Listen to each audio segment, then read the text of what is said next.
New into stock, we've got an unusual vehicle. I've certainly never had one before, never sold one before, and to be honest, I don't recall seeing one on the road, and I've been to several motor days and motor launches.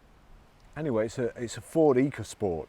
It's a 1.5 TDCi titanium, 5-door. It's 2016 on a 16 plate and has done 28,150 miles. 2 registered owners, fuel economy, and it's extremely good. Fuel consumption, urban 58.9, extra urban 65.7, and combined is 64.2. Now it's 5-speed. It makes me think it might just be in need of a 6th gear, but you probably won't be able to accelerate very fast with that. 12 months road tax, £30, and it's MOT till the 14th of April 2020. Okay, I'll just show you under the bonnet.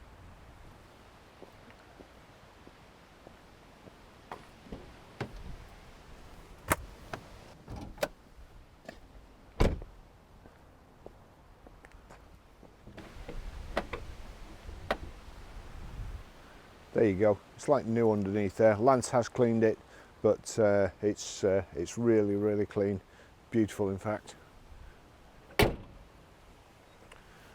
Nice chrome grille. We've got the bright work in the top part of the grille there as well. The headlamp surrounds and also the fog lamps.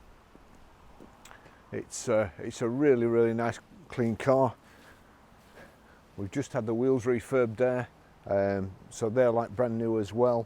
The plastic sill and door protectors, the roof carrier system, rear privacy glass. We've got these also easy entry doors with a little black button on there. If you've got the key on you, you press it, you can open the door, or when you get out you can lock it as well.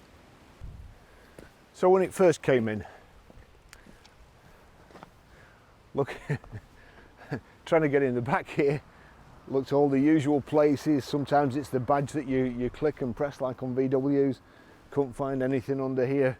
Looked all over the back, couldn't find anything. Went inside, still couldn't find anything. And I was just scratching my head a little bit, and then I saw this bit in the rear lamp. This kind of got a reversing lamp on that side, and then this chrome piece on here. And again, you've got the little black button for opening and closing the doors. So I've made sure it's open. Then I'm kind of pressing and pulling this handle, expecting it to pull out like so, because it looks like it hinges from there. It doesn't. There's another electric switch which is under here. So you press the electric switch, and then I'm expecting it to fold up like so. I've only been in the job for 48 years, so I'm still learning. So then you're pressing this and trying to pull it up.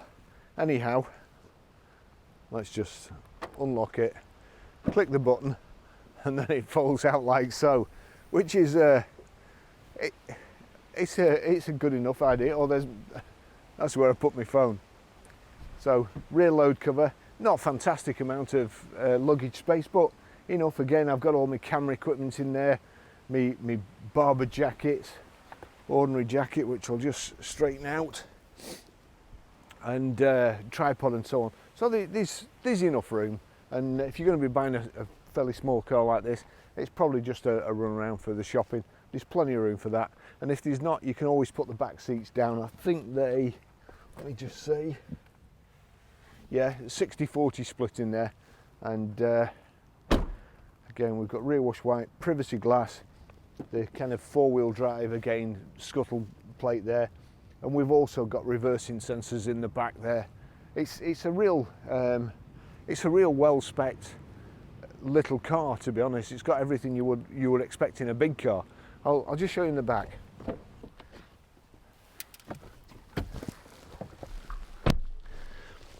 So it's like new in the back.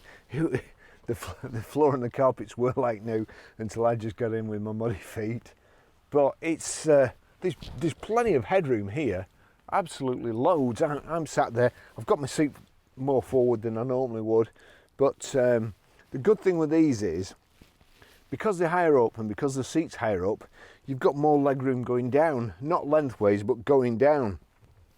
So you're still very comfortable. Once you put the rear headrest up like so, you've also got plenty of height for your shoulders and so on. 3 inertia reel belts, you've got the Isofix child seat rear anchor points, and it's a really lovely car. That bit is kind of leatherette, and then we've got a checker pattern here, and also it's detail like you would expect in a luxury saloon. Really, you've got the contrast stitching as well, rear electric windows. It's a really nice vehicle in the back, plenty of room. Just take you for a ride in it.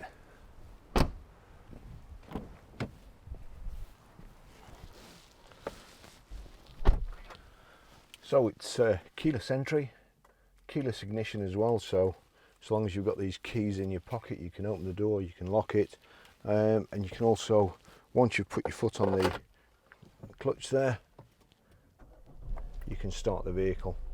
We're going to service it before it goes out. We think it has been serviced since, but just to be on the safe side, the previous owner did tell us it had been serviced, or had a full service history. As you can see here, 21st of the 12th 2016 at 5,350, and let's just see what it's done now. Let's see, it's done 28,381 miles. So rather than search about and try and find out who serviced it, we're just going to service it and bring it up to date ourselves. Turn that air conditioning down, which is, although it's dull and windy today, it's fairly warm. I'll go a bit more forward, I think. Yep, that's about it. And then we've got height and reach adjustable steering wheel. As I say, it's only a little car, but it's got all the big car features. We've even got heated seats here, so auto aircon or climate control, and let's just get these mirrors right. Don't want to give anybody an excuse for leaving a comment and telling me how bad I drive.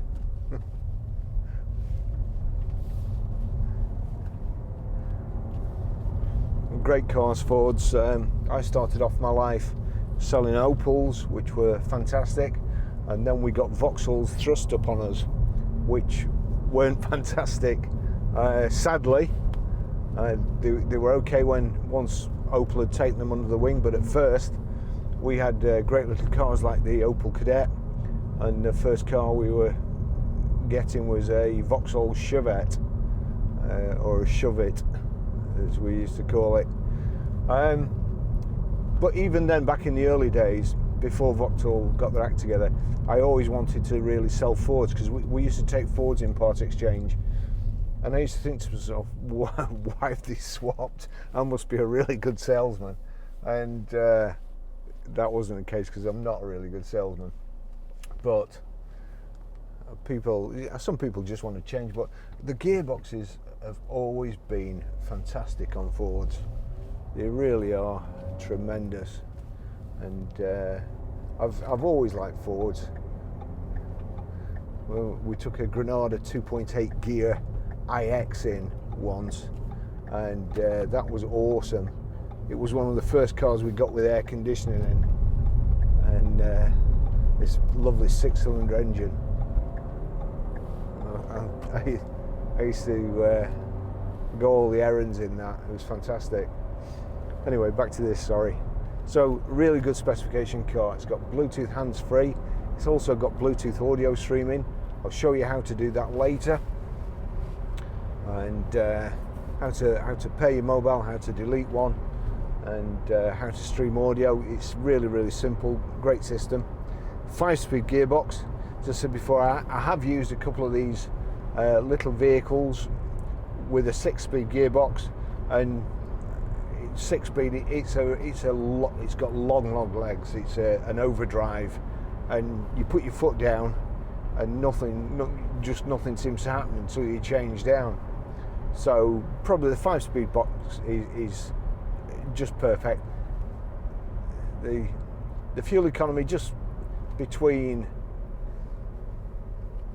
combined and extra urban only being 1 mile to the gallon, that kind of worries me a little bit. But to be fair, if I was getting 65 miles to the gallon, I think I could put up with a, you know, just a nagging doubt at the back of my mind. But it does drive well. I've actually been using it for the last couple of days. We've sold my car, and this hasn't had the road tax plundered yet, mainly because it's only £30 a year, which is for nothing. It's absolutely for nothing. I've got a strange feeling about this guy in front. I don't know what he's trying to achieve.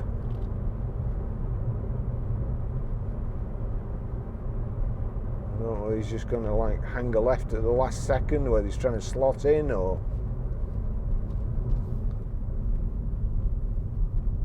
No.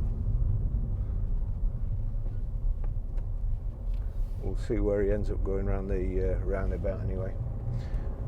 So, another great feature on this car, heated front screen. No indicators, nothing, just guess where I'm going and what I'm going to do. Seats are really comfortable.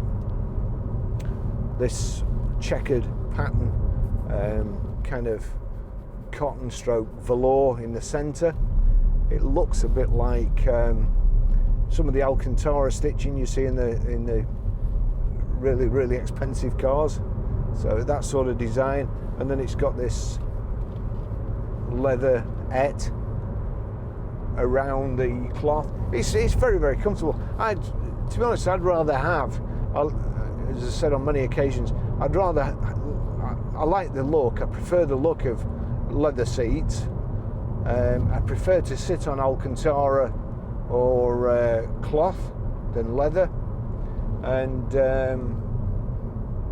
you know, they're making the design really nice now, especially with the contrast stitching. Now this should be fun. He's in the inside lane, he's indicating right. Now what's he going to do? No doubt he's going up that way and not going straight on. He has got a van. Right, we'll just, while we're waiting to see if he causes an accident, just check all the windows. Yeah, all the windows are fine.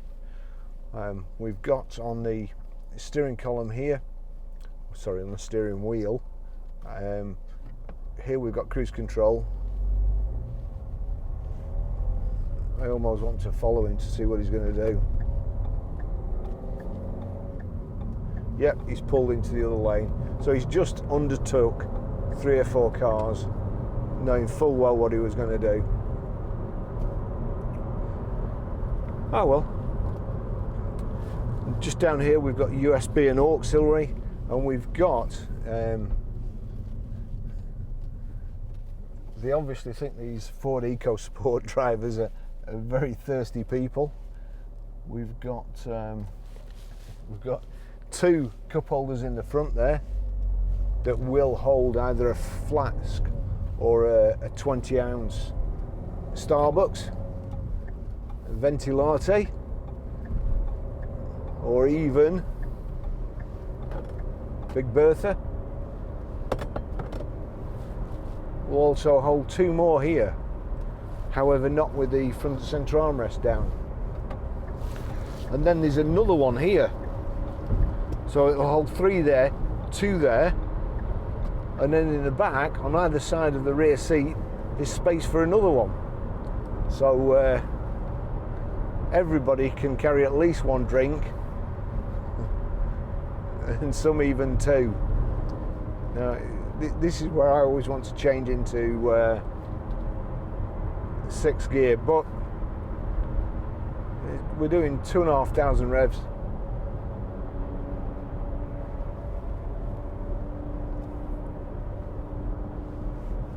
Oh, it's this thing in front. I thought we were being buzzed by a helicopter. It's this bean can.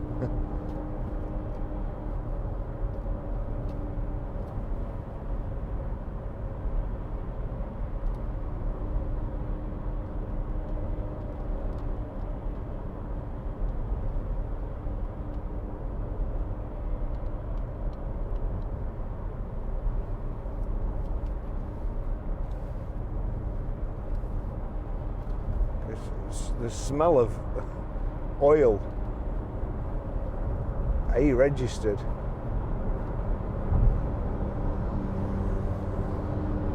Lambretta.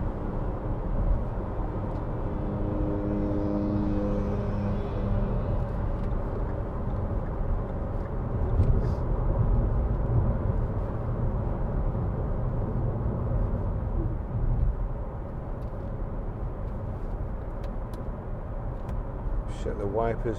And the thing, virtually every low mileage car, the wipers are always knackered. High mileage, you're out all the time. Low mileage, if it's raining, they don't go out, so they don't need the wiper blades.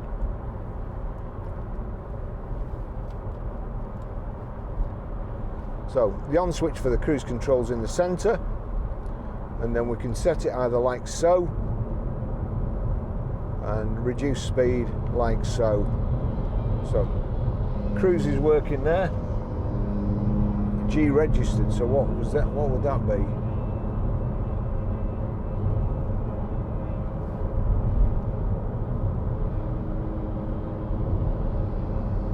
It's flipping it, done off.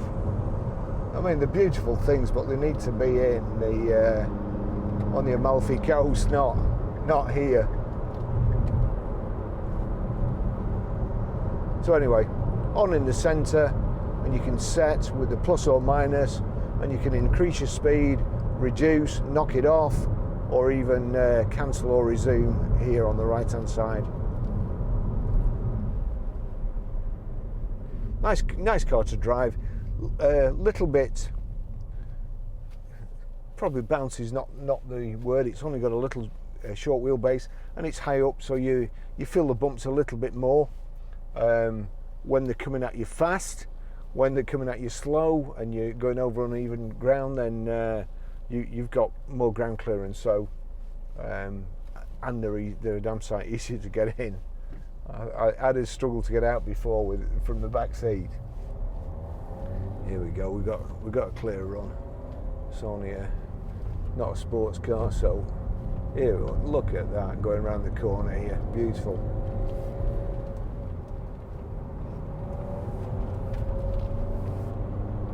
Oh, we've upset a guy in the jet.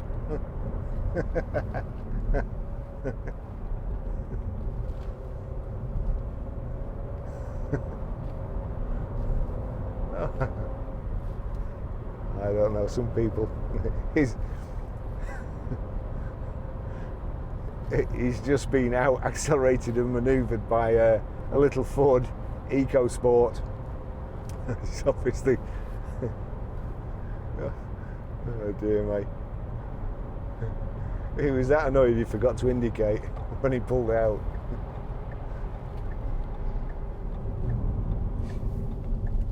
Ah dear. Right, we'll just give it some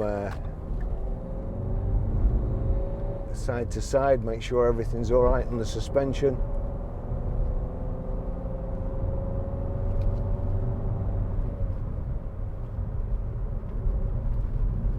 Of course, we're getting the Range Rover there on the wrong side of the road. But when you've got a Range Rover, you own the road, so you can do whatever you want, park wherever you want. Look at that. Yeah, no noises, no cracks, no knocks, no nothing. No complaints from anywhere on the suspension. Brakes are all good.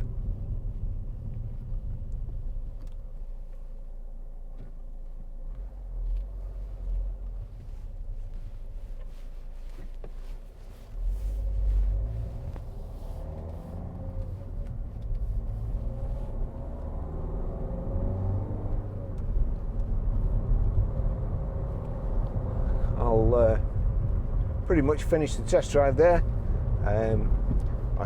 We actually took this in part exchange. It's a nice vehicle, will suit somebody. Nice high spec, small car. Good colour combination. And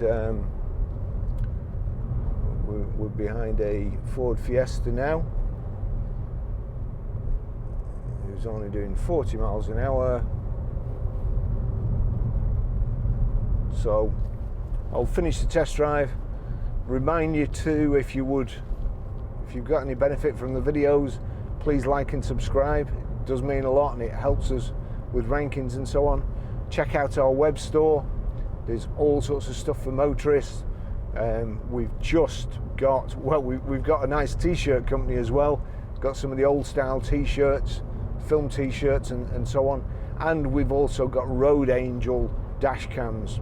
And one thing I would say is you should always get a Road Angel dash cam. Last night when I was going home from work in this, normally I have it in my Range Rover,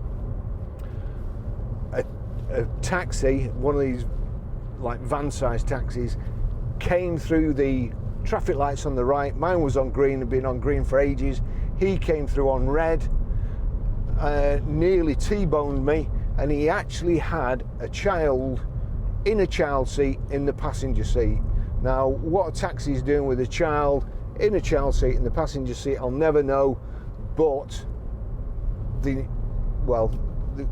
kid could have been dead. We all could have been dead because the taxi driver was a complete tosser. But the one occasion when I've not got my dash cam and that happened. So for the price, get one. There's a link at the bottom for our website, our web shop, and we're not going to get rich quick out of it. We do get a small commission if you buy an item after clicking on one of our links, but I'm not going to get rich anytime soon. But it helps fund these cameras, which I seem to break very, very regularly. So I'll catch you in the next video. Thanks for watching, and see you next time.